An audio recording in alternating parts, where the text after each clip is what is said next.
Okay, we are officially live. Awesome. I am Chloe. And I am Sandy.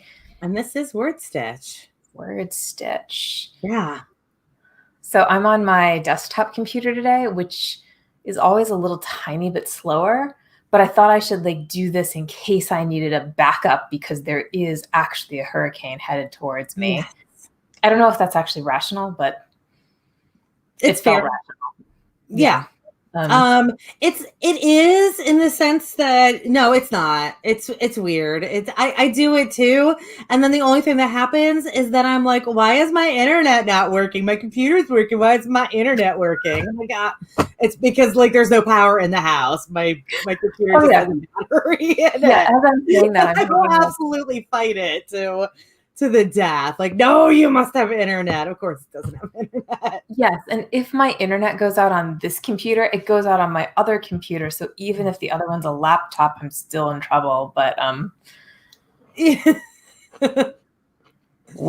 only thing that you could possibly do to prevent disaster is hotspot to your phone, but that's not worth it unless you already hotspot to your phone.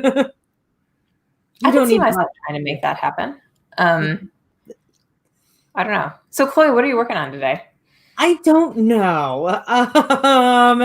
I am in a weird in between right now. I've got Ugly Sister 2 I'm about to send out to beta readers. And I did some edits on it and kind of the end of it is kind of anticlimactic. So I tried to fix it. And the fix ended up being a whole bunch of extra action that led to it being anticlimactic still. So I'm debating about if it's worth fixing that or just letting it be what it is. We're talking about a book that isn't there a baby involved at some point? I mean, there is a baby, but there's also the fight with the brother that's kind of anticlimactic. That the whole thing is leading up to what happens between the brothers, and then the one brother is piss off and die to the other brother, and the other brother is yeah, that's right. Okay. Yeah, right. So I'm debating about working on that or starting edits on my final Shifter book. But if I start that, I don't know if it's going to be finished in time for me to do the final edit on Hazel and also get drafted or get the outline done for Verity in time. So I don't know what I'm doing. I don't know what I'm doing right now. There was a great 20 books to 50K. What was your biggest publishing mistake post? And yeah, I saw that. I didn't actually read through it because I was I bet I've done all of these. I have for sure. And I every 5 to 10 comments, somebody writes something I wish I'd written an entire series before I published book 1. And I think, yes, that's how I feel. Remember that was my plan years ago. And then I was whatever, I'm done. Yeah, because the other thing people say is, but I wish I started publishing in 2012. So yes. I don't know. You gotta learn stuff, right? You gotta make mistakes to learn, which means you're gonna mess up a series or so. Yeah, that's my personal take. Right now, I'm working on my my YA. This is the 3rd book. I finished the romance arc in July, so that was huge. It's 100,000 words or something like that. And now I need to write the side arcs. So I am on side arc 1, and I think I can get that done this week. So today, organization. I know. I was on it. I just write a story. Yeah, well, when I write my romance, stuff like that. I think about it at the end when I'm I don't know if that actually went anywhere, but that's okay. But you get your stuff done faster than I do. Oh, there's a little delay with me. Damn computer. Oh well. It's almost time to start. We should get ourselves set up. I guess I should set up. Yeah. Let's do it. Sarah saw the post. It was enlightening, Sarah. I totally agree. I just confused there. Did that work? Yes. Okay. For some reason, my computer got really confused when I clicked on that. So with that in mind, we are going to write for the next 10 minutes. Y'all are going to write. I don't know what I'm doing. And that is going to take us to quarter after. Good luck, everybody.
Okay, we are back.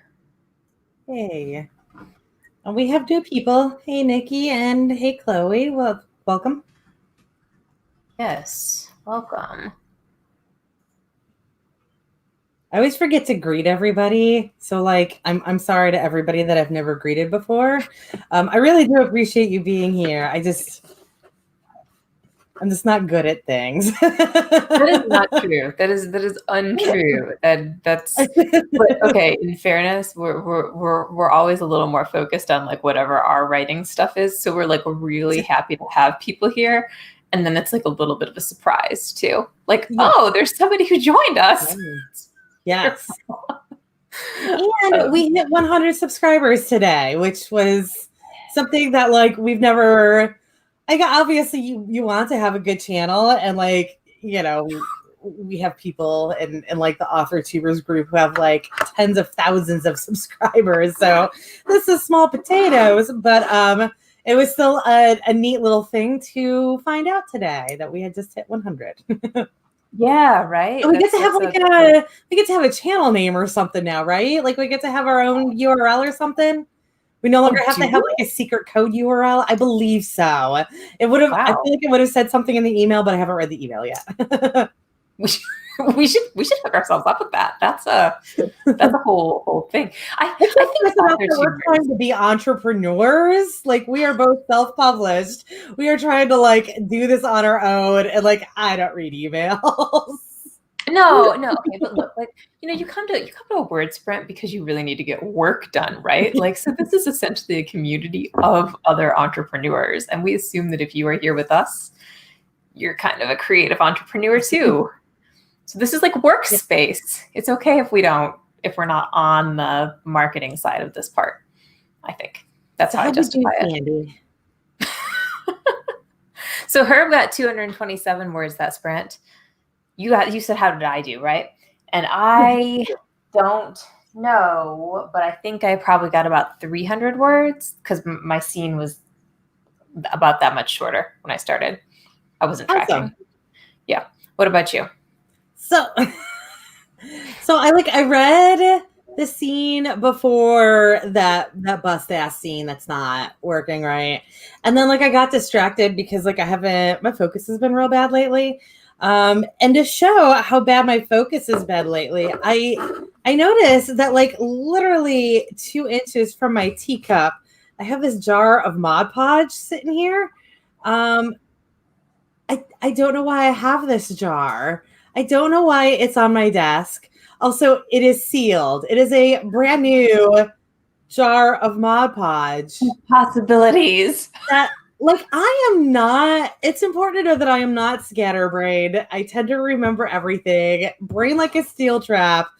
But like the world being what it is now, obviously I'm having some issues because I have and it's satin.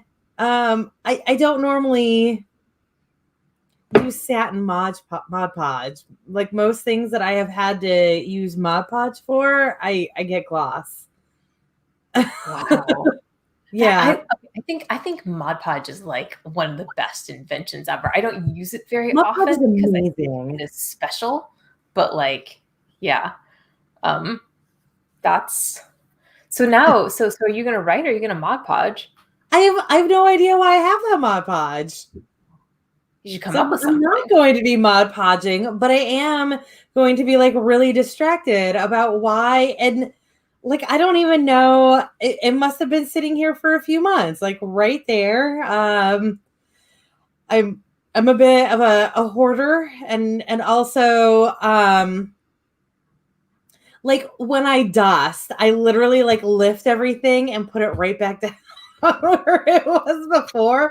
So nothing ever actually gets cleaner. It just gets dust free. So I probably moved that Mod Podge like 4 times or like touched it and never, I don't know. Like, I don't know why, but right now I'm in a real like project finishing kind of mood. So I dug through all of my sewing, like my fabric stashes the other day. And suddenly I have all these projects that need to get done. And and I have no idea what a lot of the fabric is for. Like I'll find some like cool fabric and I think like was this pajama pants? Was it like a skirt? Was I gonna quilt with this? Okay, so this is only going to apply to Sandy, and I apologize for everybody listening that has to like hear this moment. They moved the Kennesaw Joanne fabrics to the old Toys R Us building. Huh. Yeah, remember it was in that like real shit show behind Michael's? That was where like the old Joanne was. It's now like right directly off the highway. It's like super easy in and out access. You're not fighting Barrett Parkway. It's amazing. Also, Devin Mod Podge is whoa. Oh. Okay, go ahead. Sorry, I missed over this. Okay, all right. Go ahead, Chloe. Oh, it is a so it's specifically like it does all kinds of functions, but the reason it's called Mod Podge is it was originally designed to do decoupage. And that's where like you cut pictures out of magazines, like that's the really like kid way to do it, but then you like glue them down, and so it's a glue that's like meant to be stacked. So like you put a layer of it down and then you put your image on it and then you put more glue on top of it and then you can like stack other images on top of them to do a collage. That was the word I should have gone with, was collage instead of decoupage. It's just, yes, it's like a paste you smear over paper to stick it to stuff. It also works as a sealer, like if you are, or sealant, if you're a puzzle, if you're a person who does puzzles and you want to like save and hang your puzzles, you can use this to connect it all together. What's the right term? I used the term already, but again, my brain's not working. To finish it, to seal it. It has a bunch of functions, but it's great because you can work with like paper or fabric or like all kinds of things. And again, like it's different from glue. It's a different consistency. So it's better to, it's like the consistency is between like Elmer's glue and Elmer's paste. So it kind of covers it. It's a nice medium and it dries well. Apparently there's Toys R Us still in Canada. So I was so sad when Toys R Us went away, but at least their website is still going, right? In the US, it was just their actual storefronts that closed. I don't know, but like you remember like as a kid, like going to a Toys R Us was one of those like best things ever. I've never been in a Toys R Us before. No. I have, but I was in it like once 5 years ago as like a grown-ass adult. I'm assuming that my parents thought it would have given me bad ideas. I don't come from like a crazy religious family or anything. I feel like when I said that, it kind of came off that way. Bad ideas as in like I want everything, even though that was my brother, not me. Oh, hey, by the way. So yes, that's another good use for Mod Podge. Mod Podge is great for a whole variety of things. It is really an amazing all-purpose versatile adhesive. I'm still in shock of the Toys R Us reveal. Like what? I had a weird childhood. I don't know. I'm gonna.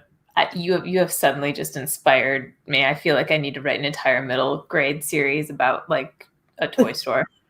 I feel like it was just never really taken out to get toys. Like toys were brought to me. I was not allowed to like go out and choose the toys. Like I could see a commercial and be like, I want that damn My Little Pony where the hair comes out of the butt, and they would like find a My Little Pony where the hair came out of the butt, but like I didn't get to choose which My Little Pony it was.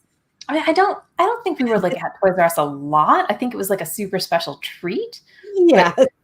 But you missed out on the super special treat. That's we went to Disney twice a year for like 15 years. So that was kind of a thing.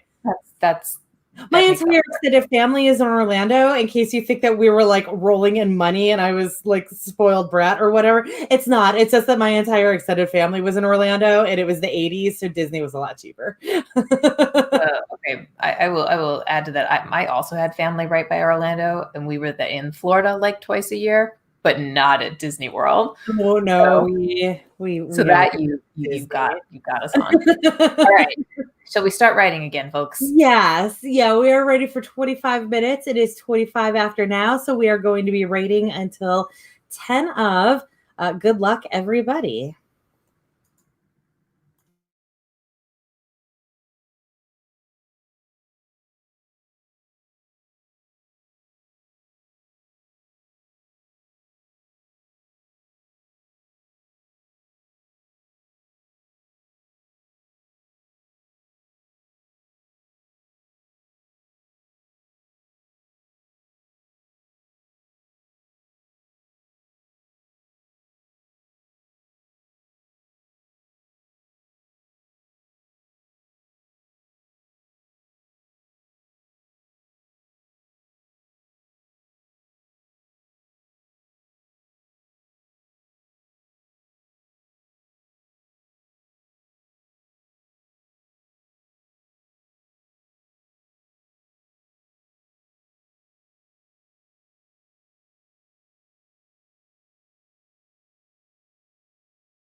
Okay, we are back.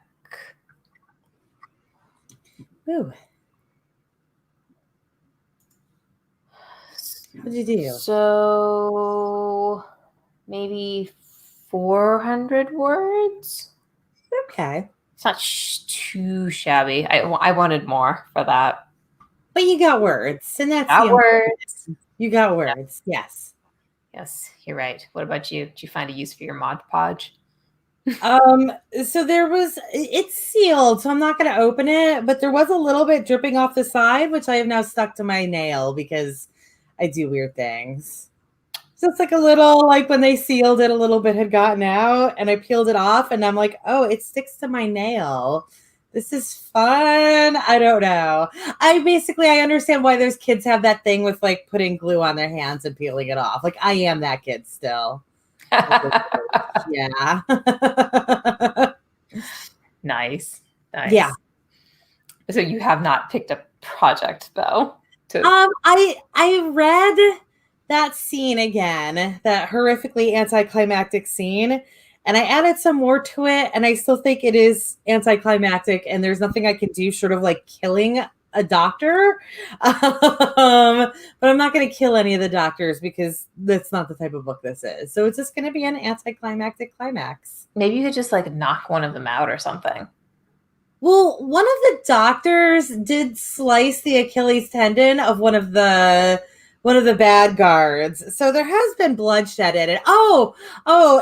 And she also stabbed the villain of the story in the hand. Yeah, this is my neonatal specialist. Is just unlike a blood rampage. I don't know. The story went to a weird place when I tried to fix it. It was always in a weird place. I think that would be totally a good person to stab somebody in the foot. Like I think they'd be able to do it. I think that would be. Yeah. As a doctor, she went to two places that will like totally like F someone up, but also like they'll live to see another day. So my brother and sister-in-law are both doctors, and she's a surgeon and he's I think going to be a pulmonary critical care or something. So she cuts into people and he does not. And I'm thinking right now of like which of them would be more likely to stab someone in the foot. And I feel like it's a compliment when I say that like she would totally do it. Because she's used to stabbing people. Like in a medical setting, right? But like I feel like it's one of those things. Okay, this is gonna be a real weird comparison, but like with cake decorators. When I'm training new cake decorators, like there's always like at the beginning, there's this really weird hesitancy to like put icing on the cake. Like just like the very basics of like, oh God, I'm going to mess this up. I feel like I am going to screw this up and everything is going to be wrong. Please help. Also like this fear of throwing cakes out and stuff like that. And I feel like it's probably the same with doctors. I'm absolutely positive it's the same with doctors. That like when they first start doing surgery, they have that like, oh God, I'm cutting this person in the wrong place. I'm going to fuck this up. And then after you've been a doctor for long enough, you just like dig on in. I am not sure about that. I feel like a real surgeon personality might be like, oh yes, I get to cut into somebody. I hope that's terrifying. You know?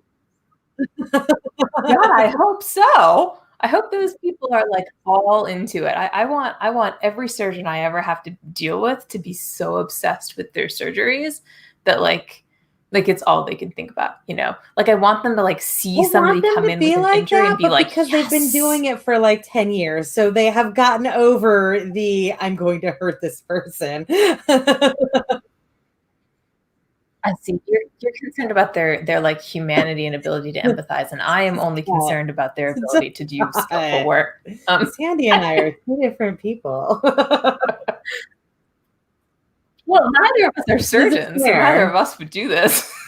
So it's total speculation here. We're just also, you should see playing. the first time a decorator has to actually carve a cake. If we're talking about knives, like I will literally trace out what they need to carve. If it's like a number, you know, like people like cakes that are in the shapes of 1 for first birthdays and stuff like that. I will literally like draw that number 1 on the top of the cake, and then I will watch them as they like hold the knife for like a solid 10 seconds before they actually start cutting that. Like, just cut it. Just cut it. The line's right there. Just cut on that line. It is adorable. Really but adorable. Also sometimes it's on a Saturday when I've got 45 other orders to do, and I'm like, just fucking do it.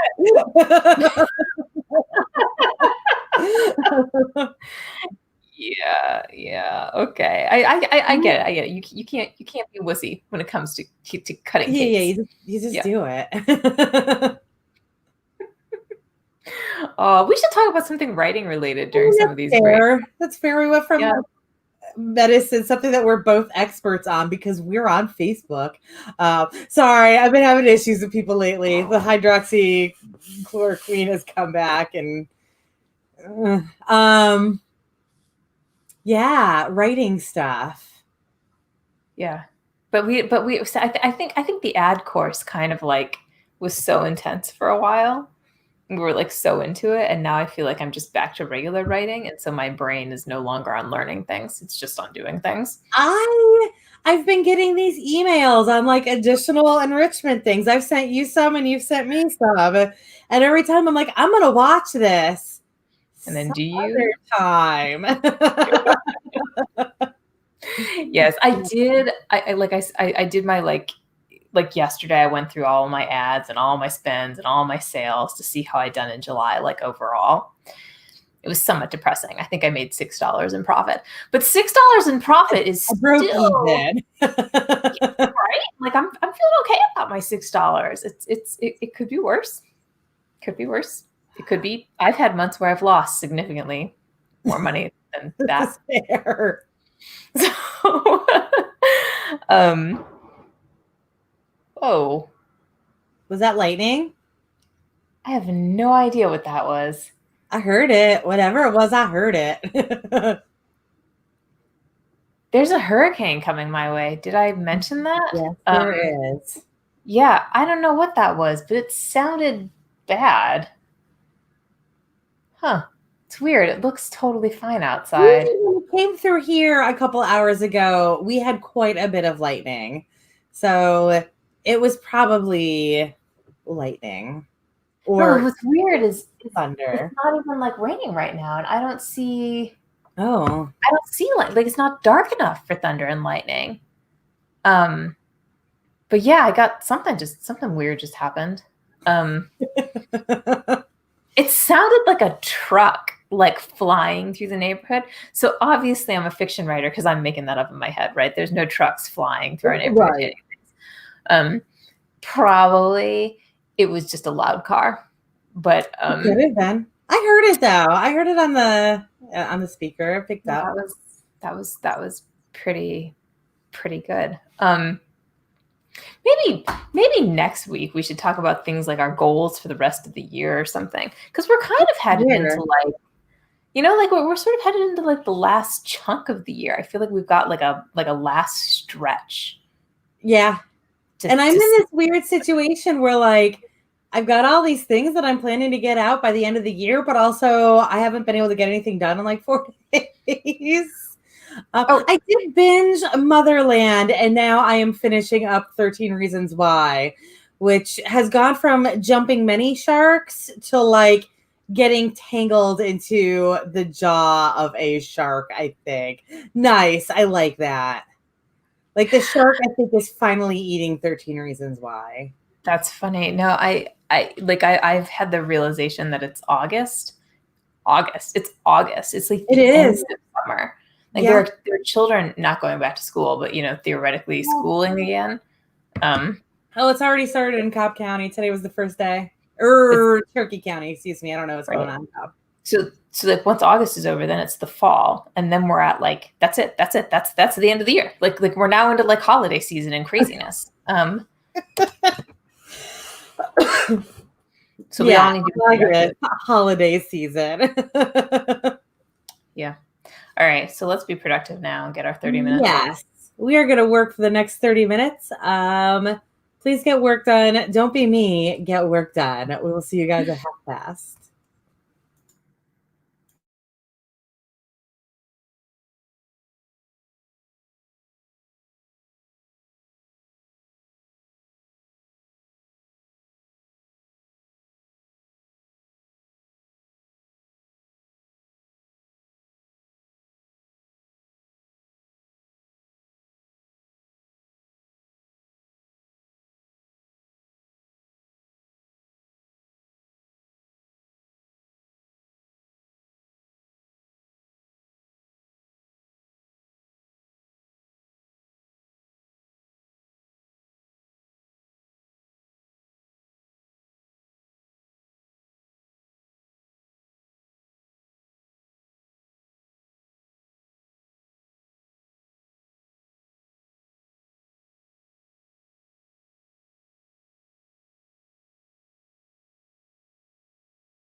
Okay, we are back.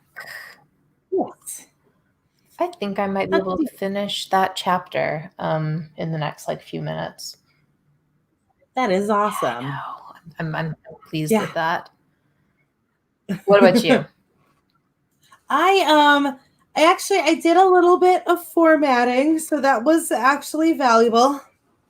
And then I had a big conversation with James about how a lot of sizing at restaurants is a scam. Like going between like small, medium, and large fries and like small and large, or like cups and bowls of soup. A lot of restaurants scam you with that. Like, what's the scam? So, like a McDonald's medium-sized fries doesn't contain any more fries than a small fries. No. Yes. What? And a lot of restaurants, a soup cup and a soup bowl actually have the same volume. Like, you know how usually at restaurants, not like obviously if you like go to like a takeout place, you'll clearly have two different sizes. But if you go to a restaurant, the soup cups will be like little, they'll basically be something like this. Whereas, just except that I have this sitting here, a soup bowl will look an awful lot like a plate that's just kind of deeper, and the volume of those things end up being the same. And I don't know if it's deliberate or they just went with like what looks nice and they didn't care that they're actually scamming customers. But it's actually a thing that happens. I will never feel okay about McDonald's fries again. Like, just like a medium fries. So sad. Just get small or large fries. So sad. If you're with us, hopefully you're getting some stuff done. So Alicia is watching videos about traditional versus self-publishing. That's an interesting topic that we could. It is. It is. We so much about because neither of us ended up going trad because we were both like, this isn't worth it. Well, I mean, yeah, right. Or at the very least, I don't know. Chloe may not have been at this, but I was definitely that it's not worth it. It's not worth it. Whether it's like, I didn't think it was possible for me. I thought there was just no way in hell. Right. So you didn't think it was worth it to deal with 8 million rejection letters in the hopes that you might one day get an acceptance, and then wait, because that's just for an editor before you can even or an agent. And like there are definitely things like things like writing blurbs and copies and ads and doing covers that are a goddamn nightmare that like I just wish somebody would do it for me, but I can't afford it. So like certainly going self-publishing is not, a walk through the garden by any means. But at the end of the day, at least I control my own destiny. I mean, I think for me, it ultimately came down to like, I will control my own destiny and start publishing stuff, and some of it's going to kind of suck. And like maybe one day it'll be better, or I will continue to revise the same story over and over and over again, thinking maybe one day it'll be good enough, and never actually improve. Right. And like, I know that there are some people who really can like write a book and start putting out queries, and like as they're doing all that, keep writing and writing and writing and writing, and like end up with a whole catalog while they're trying to, or a whole backlist while they're trying to get that agent. But also a lot of people fall into the trap of like writing that one book and then sending out those queries and then waiting forever, or like you fussing with that one book forever instead of moving on when what you really need, especially this day and age. And I feel like this is really the case for most genre fiction. The most important thing is to have a backlist. Yeah, I mean, the thing is, like, if you were to get a great traditional deal, like, let's suppose you're one of those people, you get that deal, right? Like, you're the person who writes the next amazing YA fantasy book, Yeah. and you get that like 6-figure deal. Like, awesome, right? Like, you can be a writer at least for a year and maybe two, and hopefully you get signed for like a couple of books in a series or something, and then hopefully people want to read whatever you have after. I mean, I think it's the worst tragedy is when you see somebody and like they got the deal, but then they like didn't do anything after. Like, yeah. And it's the weird end. how often that happens. Oh, And like, I know for a fact, like, obviously, if you're like Stephanie Meyer, like, you probably can live off of your royalties forever off of yeah. Twilight. But there's a very small fragment of authors who can do that. And there are certainly a lot of, especially like you mentioned, YA, there are certainly a lot of books that like we all know, at least by title. Yeah. Though we also know that those authors are not making a living forever off of that book, but they still have not put out another book 10 years later. Yeah. This is an interesting point too. So, okay. So first of all, Sarah's um, point about patience. yeah, exactly. Sorry, Alicia. Alicia like thinks continuing to write would be helpful. We agreed, right? Yeah. Because of exactly this point, right? Like, I guess I'm definitely with you, Sarah. I'm not that patient. And I was getting stuff like that about my YA. Oh, we're never going to be able to sell this, which might be Yeah. true. But it's also a good reason not to hang on to that, right? So like if you have this thing and you think maybe it's like, your story or whatever, no, like you've got to write many stories. Knowing that like once you're signed, it'll be a miracle if your book is published within the next 2 years. And then that means you're not going to see royalties off of it for like 3 years. I can't even. Yeah, like that is like heartbreaking to me. Okay, so here's an interesting thing though. I have a friend who was totally found by an agent. Like she's in nonfiction, but an agent came and found her and said, I think you've got a subject that's awesome. You should write a book on it. I think we can sell that. Then like shopped an idea that she'd never even written to a bunch of traditional publishing agents, and then she got like a 6-figure deal out of it. Happens. Is that the Sky Gods again? I think the Sky Gods just told me something. Yeah, I mean, those lucky strikes, speaking of, those lucky strikes happen, but like, please do not hang your hat on it. She's interesting too, because I don't think she purposely, like she wasn't looking for that. It wasn't like she was querying or anything. That was just like she'd worked her butt off in her own field and she developed some interesting blogs and like, somebody said, I want more of this. And I've been listening to that blog from romance authors which also like, if you're thinking about like debating about whether to go into trad or self-publishing, the Journeys into Romance podcast, they talk constantly about that in there because it's a bunch of romance writers who have been in the business for between like 5 and 20 years. So you get like a wide range of that. You get a lot of people who are like hybrid or used to be trad and are now indie. And then you still get some people who are trad now, but like it's getting harder and harder to get into any genre, let alone romance through trad. Yeah. Where was I going with that? The romance podcast is the place to be. No, you can learn that like I had something from that podcast that tied into it. Into like being found? So one of the weird things that they were talking about in a few of the episodes, actually, it was brought up. Authors who were like selling novels or like trying to sell their novels, sell as in like sell to an agent. A lot of people have like ended up, basically being nonfiction writers because they did a little bit of both and they just had this like lark with a nonfiction and they never planned to go into that. They always wanted to be fiction writers. But that ends up because of whatever their specialty. That's not the right term.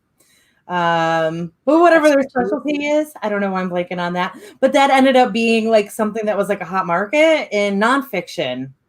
So it's a weird, but and of course, like you have absolutely no control. It's either you have an interesting background or you don't about whether you can get into nonfiction or not. But like nonfiction actually sells really well, and in some senses is easier to get into than fiction, because as long as you're a topic of interest, then you've got it. You know what else is interesting about this subject too is like if you go on like a forum, like let's say you're in like the Facebook Nano group and like somebody posts, hey, I'm thinking about traditional versus self-publishing, like, and then you see all the comments, like there will be like half or more of the group, 75% of the comments will be like, self-publishing is just a bunch of trash, like nobody's doing well in self-publishing. I completely ignore self-publishing. Yeah. Those self-published people, they can't actually write. Like Craig Martell just put up a post, a road to $350,000. And like, do we see any traditional publishers doing that? Are authors it's an old mindset that it's not valid anymore. The only reason I ever wanted to get into trad was so I didn't have to do all this work that I'm doing. And I was fully willing to like take the hit financially for paying somebody to do that work. But like it was never that I had any trash feelings toward indie, and that's like that line does not matter anymore unless you're trying to get into a bookstore, and like bookstores are dead. Like it's terrible. I hate like saying that, but like that doesn't change the truth of it. I mean, there are genres like YA where it's awfully damn nice to be in a bookstore, but there's plenty of YA that's not in bookstores. And when you wow, like definitely the hurricane gods have just hit. Yeah, like, I just saw a little like a flash on the side of your face. things are happening out there. Yeah. But yeah, like I think that's really interesting. I feel like what people don't understand is that like either way, exactly like you said, like if you're traditionally publishing, you're basically paying somebody to do a bunch of work, like marketing and such. Like there's a gatekeeper. Yeah. They're sort of like offering to take your money. And that being said, I'm absolutely not saying that nobody should go trad. This is also a time when you can go hybrid, where you can try to go trad, but while you're trying to go trad on one series or like one book, you can be going indie on another series or another book. Do not try to sell a book that you've already gone indie on. It's not. It's a fool's errand. There are those 1 in a million lucky strikes, but like most people are not going to be able to pull that off. But if you've got one thing that you think is written very well to market, then absolutely. And you want to try to go trad, absolutely do it. But like while you're doing it, have your indie career rolling, and they'll feed off of each other.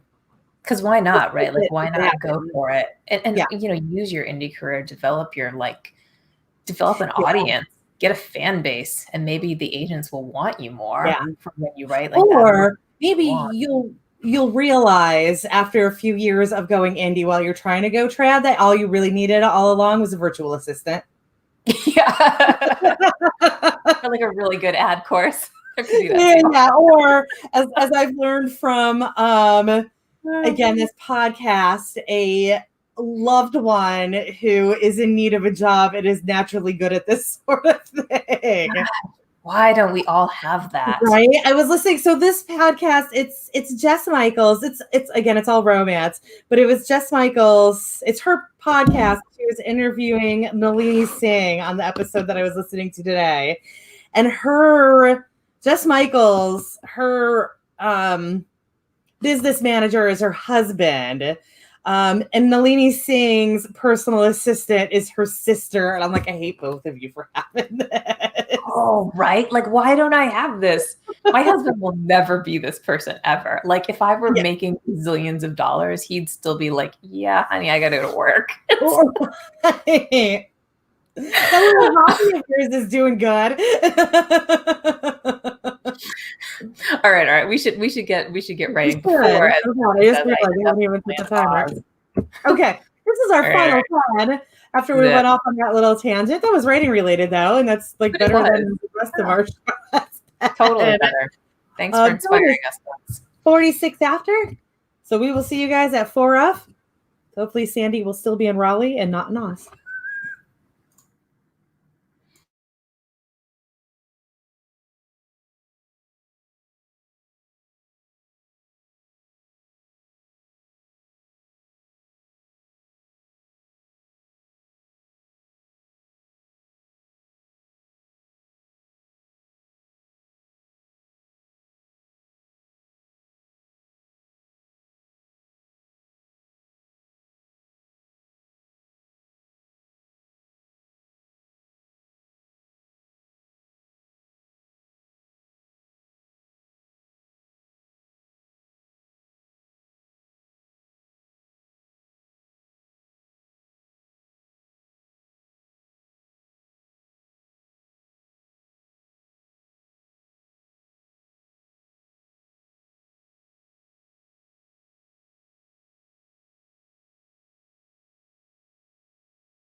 Okay.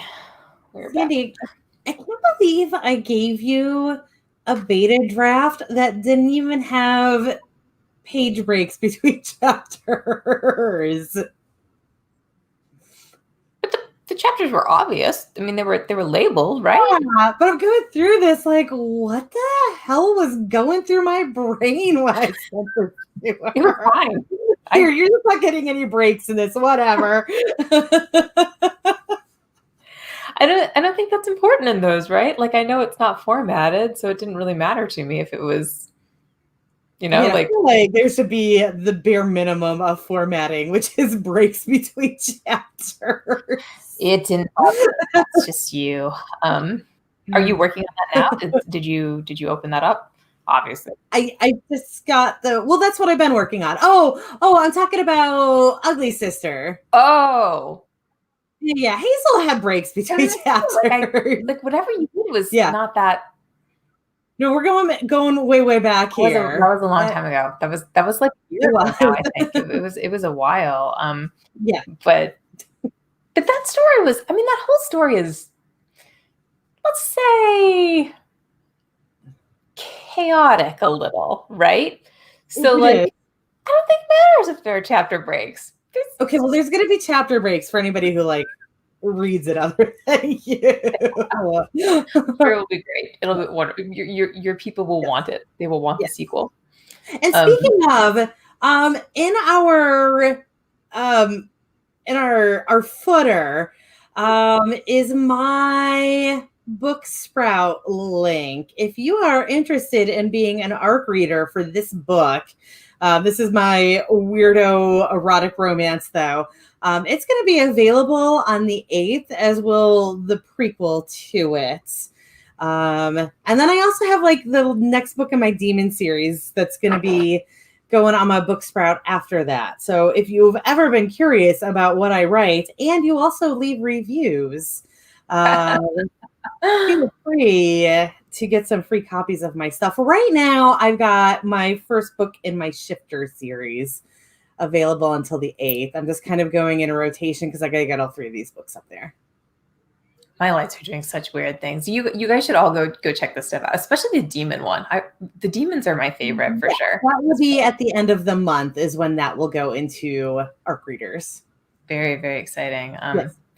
I did not quite finish my chapter, but I only have maybe like a couple hundred words left, so it's finishable tonight. And I feel good about that. And I think we like just barely missed a hurricane coming my way, and hopefully there will. So we had power, yay! And I don't know if that will be that way for the rest of the night. But thank you guys for joining us for now. Yes, thank you, everybody. Yeah, right. And we will be back next week with power, hopefully. Not from us. I always forget like if I'm getting cut off on the screen. So I guess that's that, right? Yeah. Yeah, thanks for coming, everybody. And we're gonna have a more exciting outro, but I think the arc thing is good. The arc's good. Yeah, go. I sort of saved it until now. We need to get better at our sign outs. One day, it's in that list along with whatever that other marketing thing that we were talking about earlier is. Right.